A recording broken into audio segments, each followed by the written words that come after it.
I'm Cynthia Alvarado. I'm with the Midtown Management District. I'm the operations manager, and I also run the Cultural Arts District with our committee chair, who is on the call with us today, Mr. Charles Washington. Many of you might know him. He's a highly regarded Houston artist and gallery owner. Charles, say hello and give us a few words of wisdom. Well, thank you very much, Cynthia, and I'm very excited about the micro grants and what we're able to do. And as an artist, I think this is going to be great for all the artists that's involved and also the organizations. And I wish everyone well, and also have the great ideas. It's a great opportunity to be able to share ideas, and also to be able to help the community and have fun, but also be creative. And you guys are in great hands with Cynthia, and the information that's being given is going to be very important. So thank you very much, Cynthia. Let me make one little clarification. There's $50,000 available. That's the total package for this grant. $25,000 of that is for arts organizations in increments of probably $3,000 to $8,000, depending on the projects. The remainder, the other $25,000, is for individual artists in the amount of $2,500 each. This funding for this particular round of $50,000 of money available is solely from the residents, the property owners of the Midtown area of this neighborhood. That's how this is funded. None of this funding is coming from the city of Houston or from Houston. This is a community that really believes in art, believes in the impact that it can have on the community, and understands and realizes, through the last year and a half to 18 months, we're really trying to help people find an outlet to be creative and to keep working. So that's one thing I will say. And Shannon, take it away. Wonderful. Thank you for sharing that information. Very important information about the amount of funding that is available. A lot of times whenever we do our grants, the artists are always looking for ways to promote their event, whether it's a visual arts event, a performance event, or whether it's just showcasing their art. And so we figured this would be a great opportunity to share some tips and tricks for social media to make sure that you have the most eyes on your presentation, on your artwork. So let me open up my presentation. All right, one of the first things that I recommend for all artists is to have a Facebook business page. There's a difference between having a Facebook profile and a business page. Sometimes having just your Facebook profile, the settings on your profile might be set to private or just only your friends. So a lot of times whenever you post something on your profile and you try to tag Midtown, we won't be able to see it because your account is on private or maybe just only friends. So one of the recommendations that I have for all artists is to create a Facebook business page. Not only will it allow you to create events via its publishing tools, you're going to be able to check analytics on insights. You're also going to be able to check your inbox for messages and notifications. Having that page really sets the tone for your brand and for your business. And it's a great way for people to get one central location to find out about all of your work. So I strongly recommend that you all do that. Now, as far as publishing an event, I created a little mini video to walk you through the steps on what's needed once you have your Facebook business page up. This is how you go about creating an event. And also, this video will show you what you need to do to make sure that you add us, Midtown Houston, as a co-host. The benefit to adding us as a co-host to your event is that we'll be able to add it to our Facebook page, which has over 16,000 followers. So, we know you want to get those sets of eyes. So let me go ahead and click play so you guys can take a listen. When you're on your Facebook page, scroll down to Events. Once you're on events, you'll see Create Event. Click there. There it will give you two options, whether your event is online or in person. Let's go ahead and create a virtual event. Then it's going to ask you for admission. You either click free or paid. Let's do a free virtual event. Then you're going to put the name of your event right here on the left-hand side with the start date and the time, the location. Let's go ahead and put Midtown Park for the purposes of this video. Add a description. You can do categories, scroll all the way up to art, hit next, and then it'll let you choose, since we clicked virtual event, whether this will be a Facebook Live event, an external link, for example, a YouTube page or a Vimeo page, or you can just click other.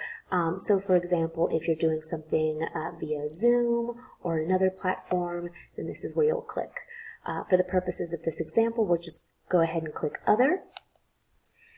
Then you can upload a cover photo, whatever photo you would like to upload that showcases your art, or whether it's flyer about your event.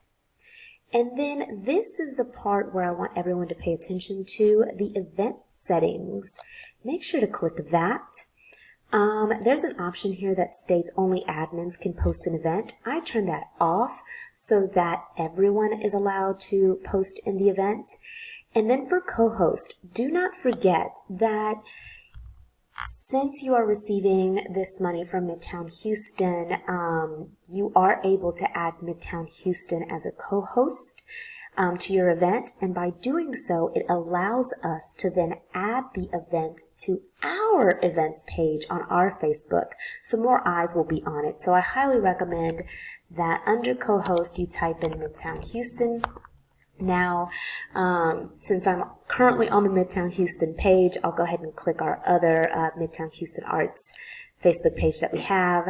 But just type in Midtown Houston and you will see our Midtown Houston logo and our Midtown Houston page. So go ahead and click Midtown Houston, and then you'll hit save. And once you do that, your event will be published. All right, and so that's basically for Facebook. That's what I recommend: creating a business page, making sure it aligns with your brand, learning how to create an event, and also making sure that you're adding us as a co-host so we can add it to our page. Moving on to one of my favorite platforms is Instagram. So using Instagram to promote your work. This is one of my favorite Instagram profiles. I'm sure you guys are all familiar with Shelby Nicole. One of the reasons why I really enjoy her page is because it makes sense with her brand, her art, and who she is as a person. She's very vibrant. She's bubbly, she's outgoing. And so her Instagram page reflects just that. It's full of bright color, different shots of people enjoying her artwork and her murals. So that's one of the reasons why I really enjoy her page. Also, if you look down at the bottom, you will see a whole bunch of little circles. Those are called highlights. You can use highlights as a way to show progress for an art piece that you're doing, show a behind the scenes video. You can also use it as your reel or portfolio. So think of those as a way to showcase to potential buyers, to, other potential people that are interested in partnering up with you. So that's really a great way to showcase your work and show that behind the scenes. And I really love the way that Shelby Nicole does that. So if you get a chance, make sure to check out her Instagram page for some inspiration. If you look at Shelby Nicole's, her description, you'll see that she's got one link on her, in her bio. And so one hack is, sometimes you don't just want to post one link, right? You want to post the fact that you're listed on the HAA website, maybe that you're participating in a Midtown Houston event, maybe that you're also going to be receiving some sort of award, or maybe it's your website, your Etsy shop, whatever it is, you want to have multiple links. So this is what I recommend. There's something called Linktree. It's completely free. to sign up for, and I can make sure to share these links with you guys in the chat or even email them to you. But you can use something like Linktree, and this is how it'll show up. When you click it, you'll see the multiple links. So if you look at the example here under at Midtown Houston, you'll see we've got the link for our Beats and Eats event. We also have register for the grants Q&A session, subscribe to our YouTube channel, our newsletter, our Facebook, and our blogs and articles.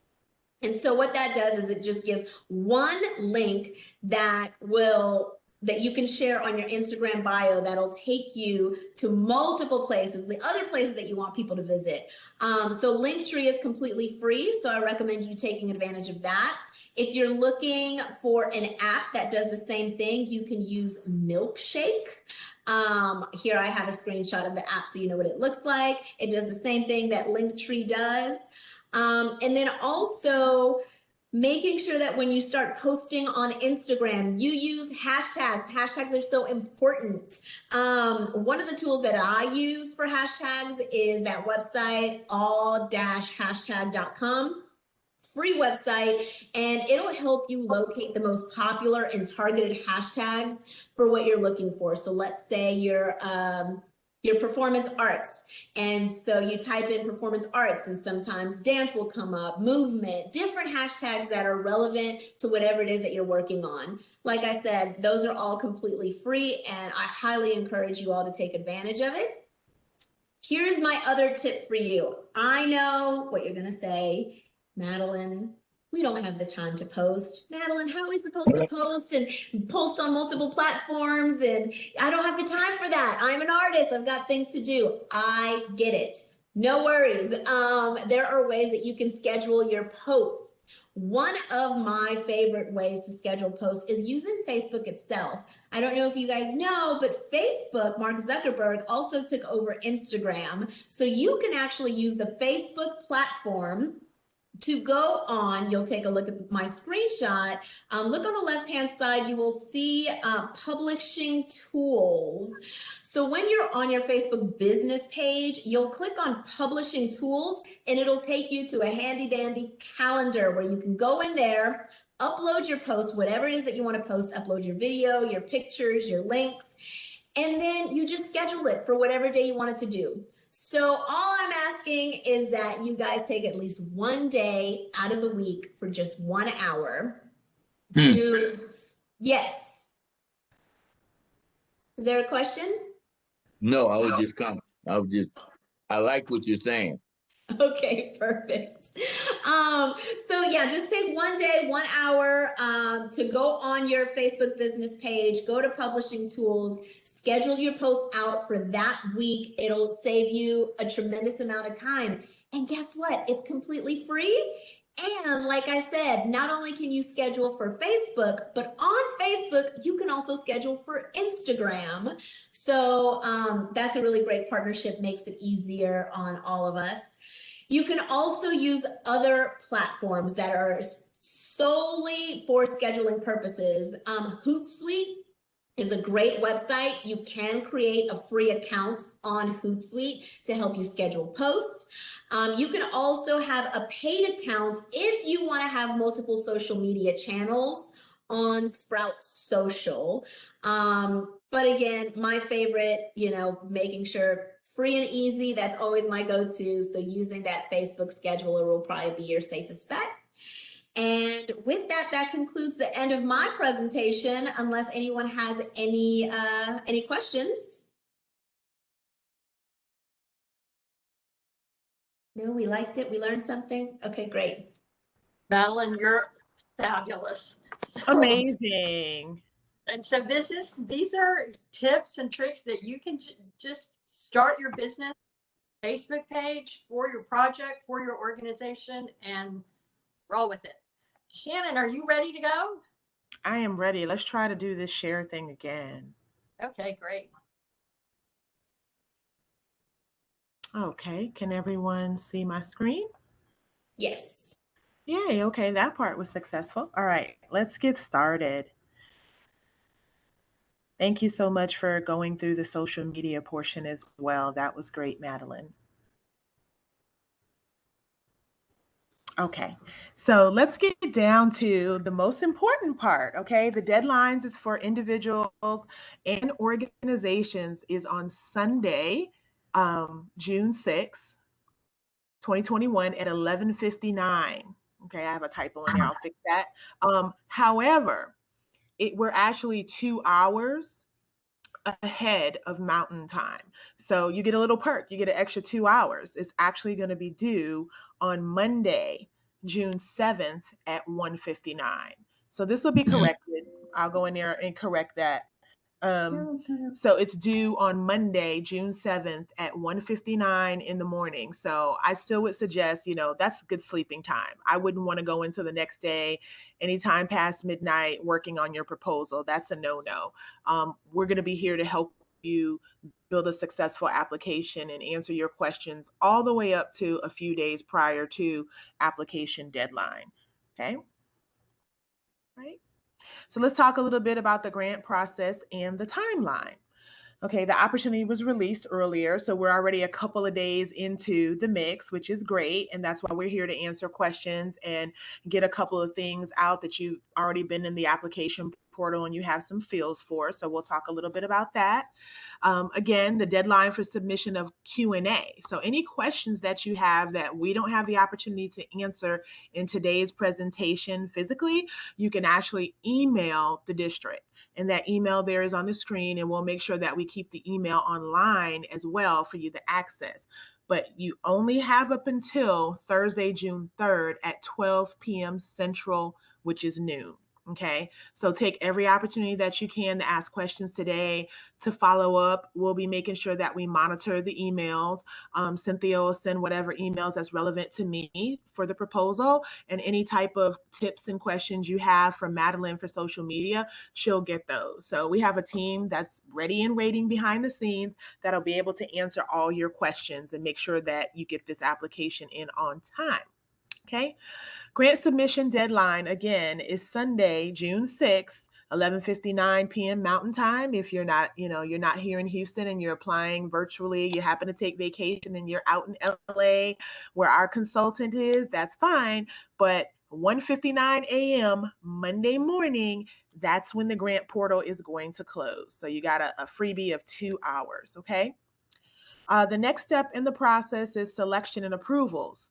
Those announcements will be made. There's a process in between that where it's going to go to our Cultural Arts Committee. It's going to go to our Midtown board, but it's the announcements for everyone to find out who's the winner of the individual grants and the organizational grant awards is July 7th of this year. Okay. Any questions about that so far? I know the Mountain Standard Time threw everyone off, but that's why we're clarifying it here. So you just lucked out and got a little bit of extra time. Okay. Let's talk a little bit about eligibility. We'll make sure that this information is posted in the guidelines, and there's a few things here that is not currently eligible because I didn't realize the whole full funding is not attributable to the city of Houston. So basically everything else is in play. You cannot use funds on refreshments and foods. We prefer that overall the funds is used strictly for your project, for buying supplies, for paying artists, which is the take the money to pay your partners, to buy supplies, equipment, lighting, advertising and marketing, Facebook ads, anything that you need that's relative and attributable to your project. If you have any questions about this, we'll make sure we'll get this corrected. But if you have any questions about this specifically, make sure you email us and we'll make sure that we'll be able to answer it. But this will be corrected and available to you online. For those of you that are on the call, I want to take a moment to pause real quick and talk about eligibility individually. Are there any questions about eligibility? Cynthia mentioned earlier that the opportunity is open to individual artists and organizations who are within Midtown Management District. And of course, you can partner with those who are outside of the district because the whole goal is to have an opportunity to partner with others and to build a stronger project platform. Is that correct, Cynthia? Let Let me just, I'm just going to go through. The grant is, the funding is not to be used to pay off existing debts or loans, interest on loans, penalty, anything like that.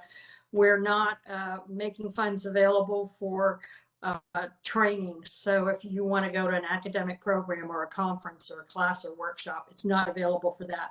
Not available for scholarship or cash prizes.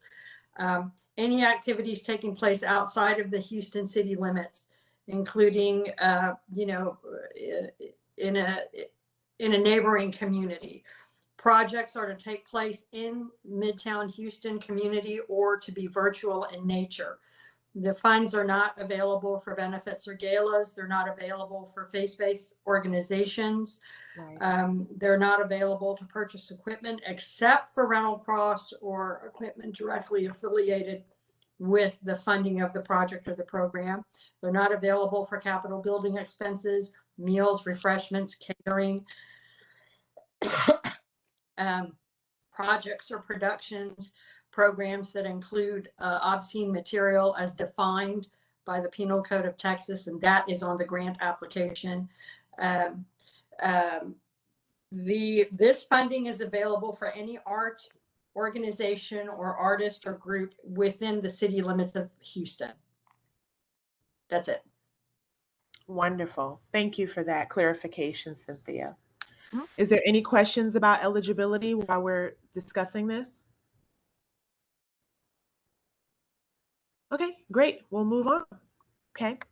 So everyone, we're going to move on into speaking about competitiveness, how the application is going to be reviewed by the panel. The panel score will be divided up into 4 areas of criteria, 25 points for each area. Artistic merit, you will receive 25 points for artistic merit. That includes conception of your project. Something we're looking for is that it hasn't been done before. We're looking for you to partner with additional organizations or individuals. It's not required, but these are just things that will make your application stronger.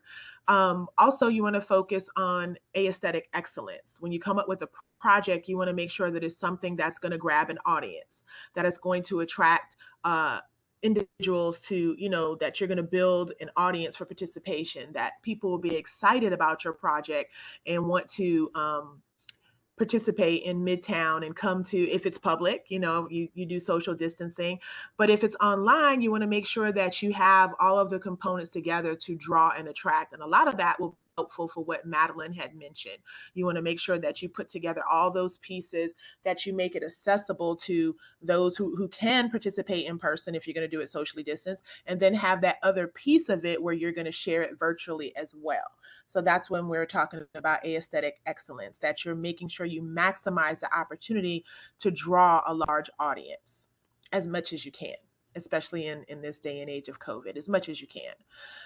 The third piece of this is project management. You get 25 points for that. And I'm sure all of you artists have a very strong hand in that, because once you come up with your artistic quality of your project, it's fine tuning, putting all the pieces together of how you're going to cohesively build that. And we don't propose to tell you how to do your business in that. We know that, you know, as an artist, it's a lot of mechanics and moving parts and putting together your project, but you want to make sure that you're thorough in answering the question inside of the application as to the mechanics of that.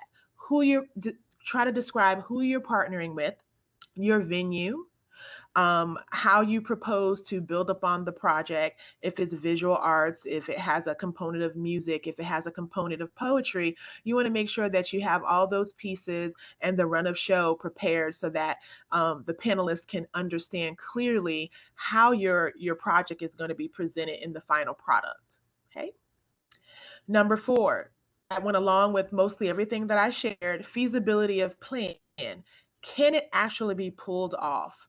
A lot of times we'll have a great idea, and we think that, oh, you know, everyone's going to love it. I think this is going to be attributable to, you know, the concept and the feel for this particular offering, everything that's going on in our built environment right now, our social justice environment.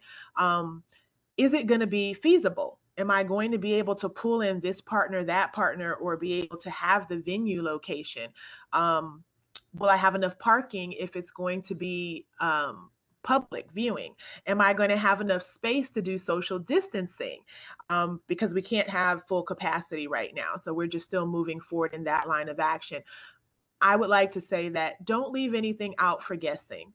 Don't leave anything for questioning by the panelists. Just try to be as succinct and clear as possible. And you don't need a lot of words to do that. I know I can be a wordy person, I can be, chatty, but I do that to make sure that I get my point across. And sometimes in writing, that can be challenging. So just try to be clear and concise. You don't have to have a lot of material, but just make sure that the panelist understands the outcome of that project. And that's the goal. Those are the 4 areas. We're not trying to make anything difficult for you.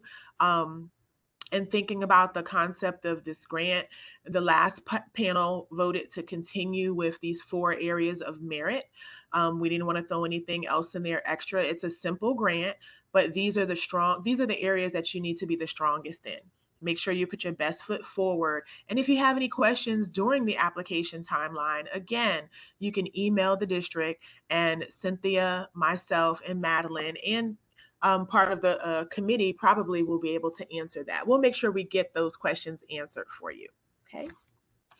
In the selection part of the panel, just to tell you a little bit about the panelists are going to be, they're going to come from a very diverse group of individuals. A lot of them, some of them will be artists, some of them will be Midtown community members, some of them will be part of the Arts and Cultural Committee, and some can be volunteers. So you have a very strong, diverse group of individuals who are going to be laying eyes on your proposal, and that should equal and mimic what you are trying to translate into your audience.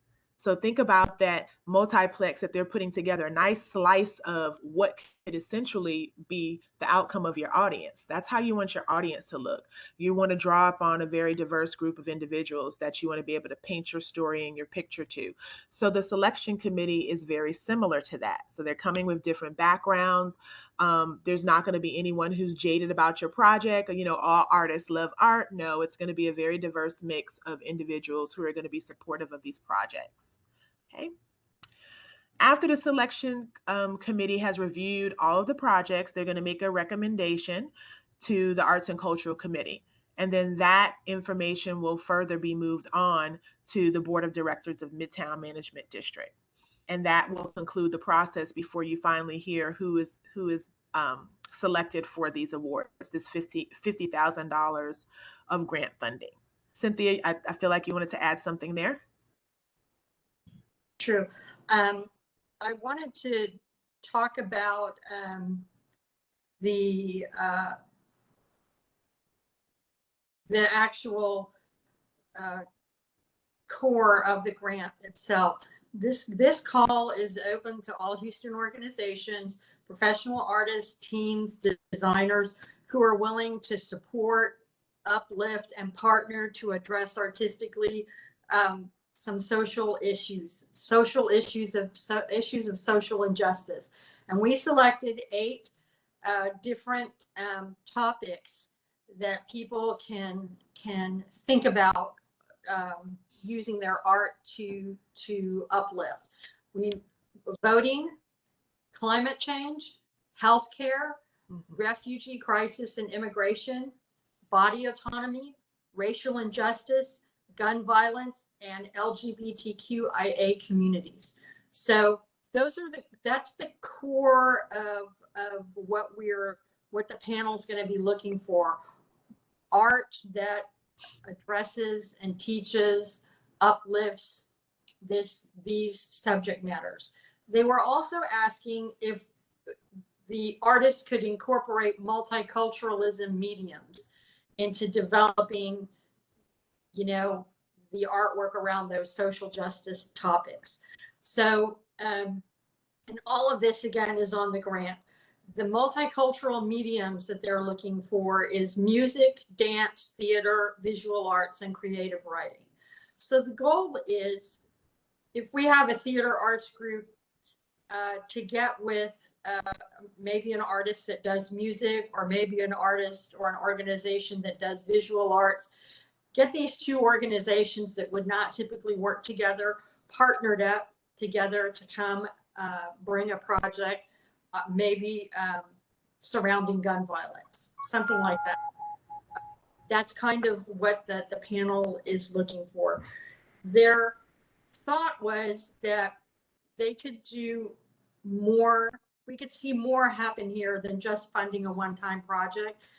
They were hopeful that these projects, start small and get legs and grow into some type of an ongoing project. They will be especially looking for projects that are centered around youth. So if there's a way that we can have a theater group get with a music group and do something about gun violence and working with youth, or a program or a project around youth, that would be really, I think, really favorably looked upon. On our application, if you are interested in reviewing a little bit about the neighborhood, there's a link to our cultural arts and entertainment guide. There's also a map of the neighborhood so that you can kind of visualize where Midtown is. We have our 10-year cultural arts master plan linked to the application. And then we have our very recent project that we did in April. Our virtual Midtown Art in the Park is there. So you can see just a little bit about the neighborhood. There's we have an MC that does a little history of the neighborhood, and then there's music and art classes and shopping, online shopping, and that kind of thing, so that you kind of have a little bit of a feel for what the neighborhood is. That's Shannon, that's all I wanted to add. Thank you, Cynthia. I appreciate that. That was perfect. Okay. Any questions so far? I saw a question popped up, but it went away. So I'll leave that to Madeline to review. Hey, hi, Shannon. Yeah, I'd be happy to read the question. It is from Harley. Hello, my name is Harley, coming from, I'm not going to know how to pronounce that, Foundation Puranic? Harley, did I pronounce that? Yes, it's the Puranic Foundation. Hi, okay, great. It says you're looking to get involved and collaborate in the area. Feel free to reach out to you with ideas. Would love to join up with local artists and work with Midtown to make Houston a more vibrant place. And then you put your email, Harley@Puranic, is that right? Okay, maybe you can hear me now. PuranicFoundation.org. Yes, sorry, that wasn't a question. I was just throwing that in the chat for everyone to be able to reach out and hopefully be one of the partners. Oh, awesome. Thank you. There you go. If anyone's on the call today that is looking for a partner, take that information down. I love how things happen organically like that. So thank you so much for that, Harley. Thank you for reading that. I have Madeline. a question. Can you hear me now? I have a question concerning, I read at some point in your website concerning this about the referrals for 2 referral letters that have to be in place before you can make the application. Well, we suggest that you reach out to your support system first and have them compile your letters of recommendation, because as part of the grant process, you have to upload them, and you will not be able to submit if you do not have those 2 letters of recommendations attached inside of the portal. Does that make sense? Yes, ma'am. Let me give a bit of point of clarification. On our tips and suggestions document, which is on the grant application, we really recommend that one of the first things you do is get your letters of recommendation. And what's going to happen is we use a letter of reference module. That's what it is. So you will be provided with a link that you can send to whoever you'd like to get your letter of recommendation. from. We're asking for 2 of them. I asked that they not be more than 18 months old, and I asked they also come on letterhead from the organization or the person that is recommending. So you can start on your application and do all. Excuse me, can it be one of your partners? Or it needs to be someone outside of your partnership? Ideally, you'd use someone outside. Okay, Because what happened is a grant panel will go, oh, well, that's his partner. yeah, got you. So ideally, it would be someone from a different person that maybe you have worked with before. So you can work on your application and save it as you go along, but you will need those letters of reference. You cannot submit your application without those letters of reference. I cannot accept those letters of reference by fax or by email. Everything has to be attached to the online application. That's one of the things last year that tripped some people up, is that they were not able, they're starting their application literally at 9:30 at night on the day it's due, on a Sunday night. Well, you're not going to be able to find anybody to write you a letter of reference or give you, right? It's going to be a challenge. I would also, when you're working on that letter of reference, I would also call that person ahead of time and tell them what the project is. You can send them the grant application. You can talk to them about your project so that they can gear that letter toward what you're doing. Okay. Personally, for me, if people want a letter of reference or recommendation for me, I ask them to write it. Write me the letter. And when they send it to me, I edit it based on what I see on their request, for a call for artists or whatever is needed for their grant application, so that it's more succinct. But those are my recommendations and suggestions. On our tips and suggestions document, that's the first thing we say. Get your letters of reference lined up first. Go ahead, Shannon. Thank you for that. I appreciate that, Cynthia. So first of all, when you go into Cafe, it's going to ask you some general information about you as the applicant. And it's just like anything else. You're going to go in and put your information in there and get your credentials, your login credentials created. Okay.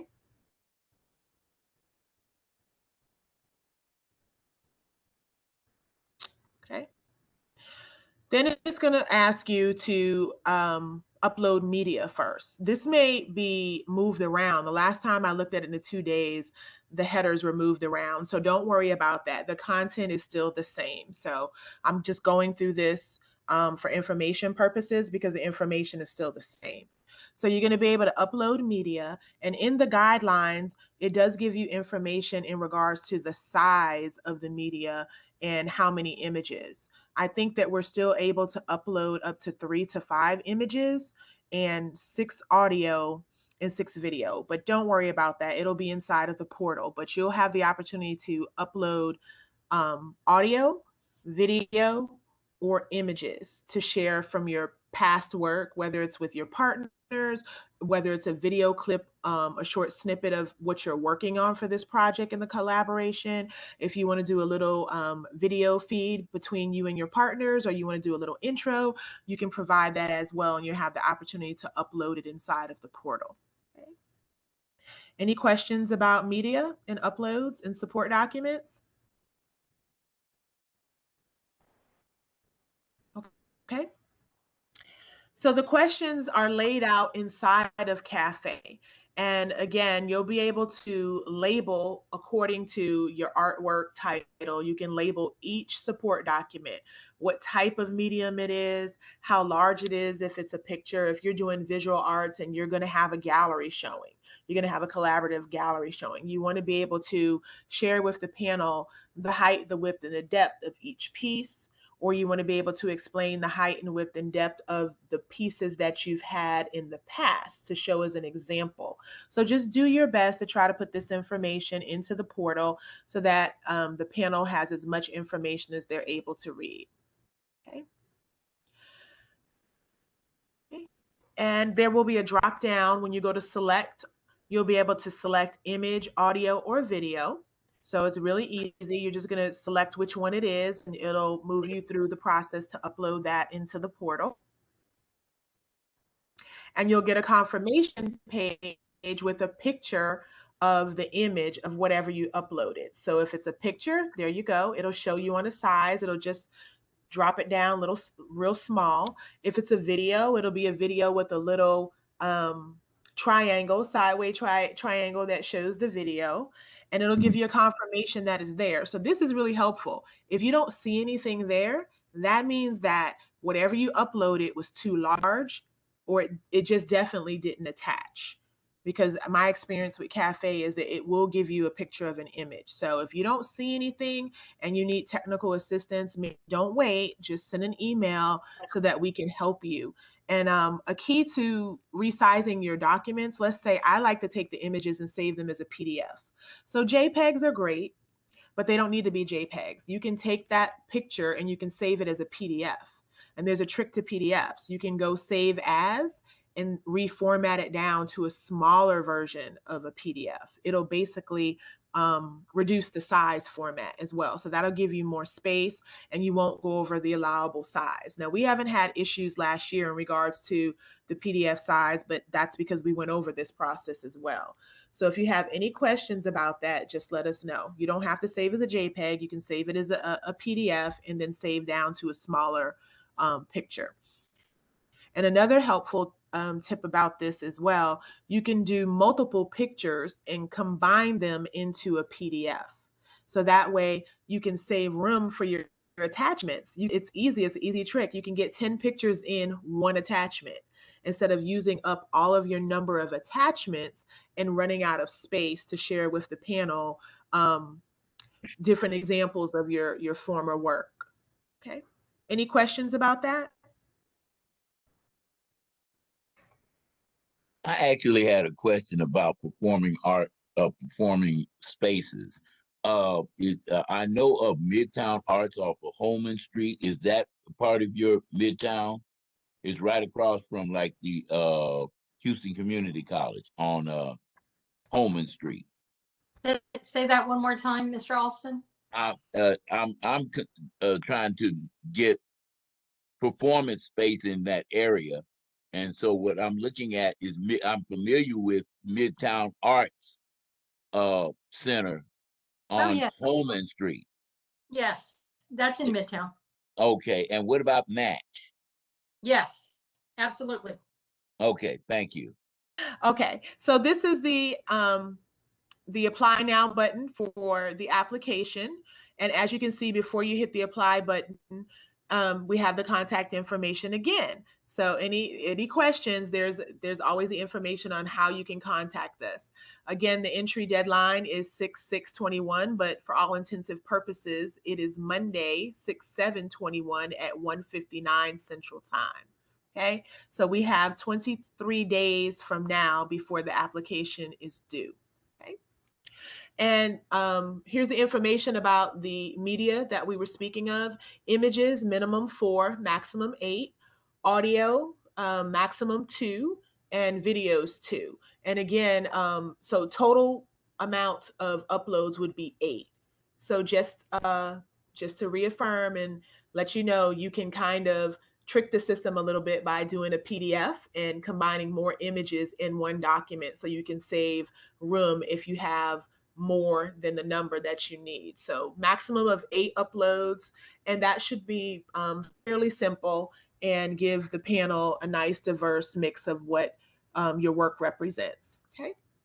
Letters of references, 2 are required. As Cynthia mentioned earlier, you will be able to use a link to send to your references, and they would follow the process from there. And those are required no later than June 5th, 2021. Okay. All right.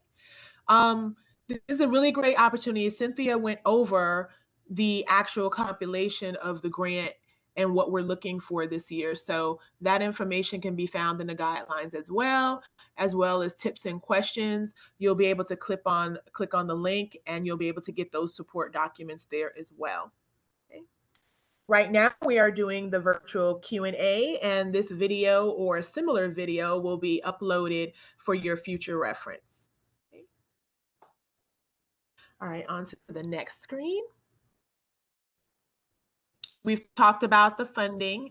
There's a maximum pot of money of $50,000, $25,000 for individual artists, and $25,000 for art organizations. And we don't know how many will be awarded. It'll be based on the number of applicants at this time and whatever the panelists feel their recommendations will be. So it could be an even mix or it may be an odd mix, but the full pot is $50,000. Okay. And here are the areas that the call represents. We'll just briefly go over that again. The theme is currently what's going on in our world right now. You know, we've been dealing with a lot of social injustice issues, and the district felt very fitting that we would focus on these 8 areas to support that. 1 is voting, 2 is climate change, 3 is healthcare, 4 is refugee crisis and immigration, 5 is body autonomy, and 6 is racial injustice, 7 is gun violence, and 8 is LGBTQ. So I'm going to ask a question for everyone because I know we'll get this question later. Cynthia, what if there's an applicant that decides they want to focus on racial injustice and LGBTQ? They want to focus on 2 areas of social injustice, number 6 and number 8. Submit. There we go. Yes. So you are able to mix and collaborate across social injustice areas. We only require that you choose 1, but you can have a multiple mix if you want. Yeah. Is that clear to everyone? Yes, they're not gonna, we're looking for really good projects, you know, that make people think. Yeah, I would submit. Wonderful. I just wanted to make that clear to everyone on the call that you can go across social injustice lines and collaborate on those areas and put together a strong project. And the mediums, the multicultural mediums that we're focusing on this year is music, dance, theater, visual arts, and creative writing. Okay. And of course, you can focus on across discipline there as well, but you have to submit up under 1 major. Okay. So if you're doing music and you have a dance component to that and your major is music, that's what your major medium is. That's what you're submitting your application under. Your application cannot be reviewed in 2 distinct areas. It will be music or it will be dance. If you're doing a collaboration between creative writing and music, where someone's reading poetry over a song that has been collaborated and put together, you still have to make the decision, this area is going to be creative writing or is it going to be music? We ask that you put only 1 medium, okay? Great. Any questions about that? Okay. Here are a few helpful links that the district has provided. I love this. This came back as feedback last year, and the district has provided this. These are some additional information where you can click on and find information about Culture, Arts, Entertainment Guide and Map, so you can know about the district, know what's going on. A 10-year culture arts master plan, so you can be thoughtful about what's going on with your project. Is it going to fit into the scheme of things? Virtual Midtown Art in the Park 2021 is an example of arts and culture events that the district has done. So this is just all helpful information that I hope you brainstorm, think about the district, be introspective when you're thinking about your project, okay? Eligibility, I'm not going to deep dive into that. We talked about that earlier, and that information will be up online. Just make sure that all the applicants representing this project is 18 years or older. It does not mean that you cannot have youth as part of your project element. So you're representing this project as an adult, someone that's 18 years of older, but you could have artists in your project who are youth. Okay, so that's perfectly fine. Good. Okay. And again, we talked about diversity. The district does not discriminate, and we ask that you do not as well. Candidates are eligible regardless of race, color, ethnicity, religion, national origin, gender identification, military status, sexual orientation, marital status, and otherwise. Okay. All right. Again, the deadline, we have the information there, and also the deadline to receive email questions. I just want to say that's very important. I want to focus on that again. The deadline for the application is on Sunday, but deadline for questions is June 3rd, 2021. The deadline to apply is Sunday, June 6th, 2021, going into Monday, which is 1:59 in the morning, really on June 7th. But try to get your applications in by June 6th. Just mark your calendars for don't submit later than 11:59 on June 6th, and you will not have to worry about a thing, okay? The process from there is going to go to the executive committee, the recommendations from the panelists, and then it's going to go on to the board. And finally, we'll be able to make the announcements, and you all will get to go out into Midtown and create these wonderful collaborative projects. Excuse me. Do we have to have a confirmed date of when we want to perform? If we have a performance group or something, can it be tentative, or does it have to be like a set date already confirmed? All projects. I expect part of the process is that you're going to give us a timeline. Right. We're going to stick to the timeline, and we work with the timeline because we're trying to get you guys promoted. It's about the artists also having the opportunity to gain more exposure, and things, and a bigger audience. So yes, we do need a timeline. If you are an artist, excuse me cutting you off, but when we submit the application, we already have to have confirmed dates of where we're performing. A pretty good timeline, and an agreement as to where you're going to be performing. Yes. Okay. All right. Right. The best thing you could do is try to lock in your venue and get a letter of support from your venue participant if it's going to be actually in a physical place. We do understand that because it is a grant, you don't have the money up front to provide the funds to lock in the venue fee, but work with the venue to talk to them about the space and try to get, an agreement between them. As Cynthia said, they can send a support letter or give you an email that you can upload as a PDF as one of your support documents as well. And just a reminder that all projects must be completed no later than December 31st of 2021. So you do have a few months to coordinate your project, but as Cynthia mentioned earlier, we want to make sure that we have a strong established timeline that goes into feasibility of project. That's where your 25 points comes in. If you do the best that you can to describe your timeline, project planning, purchasing supplies, locking in the venue. This is going to be the intended venue. I'm purchasing a larger license for Zoom to accommodate over 25 people and to go past the 30 minutes or 45 minutes in COVID time that Zoom allows for free. You're basically presenting all of the nuts and bolts and whistles in that timeline to make this project stronger. And again, that the panelists are not guessing. And if you can do that, that'll be great. Thank you. You're welcome. You're welcome. Any other questions about the application process? Harley and Chelsea, you've been a little quiet. Chelsea, go ahead. Yeah, I have a question about a question on the actual application. Sure. Because we're an organization, what exactly are you wanting from the artist statement question?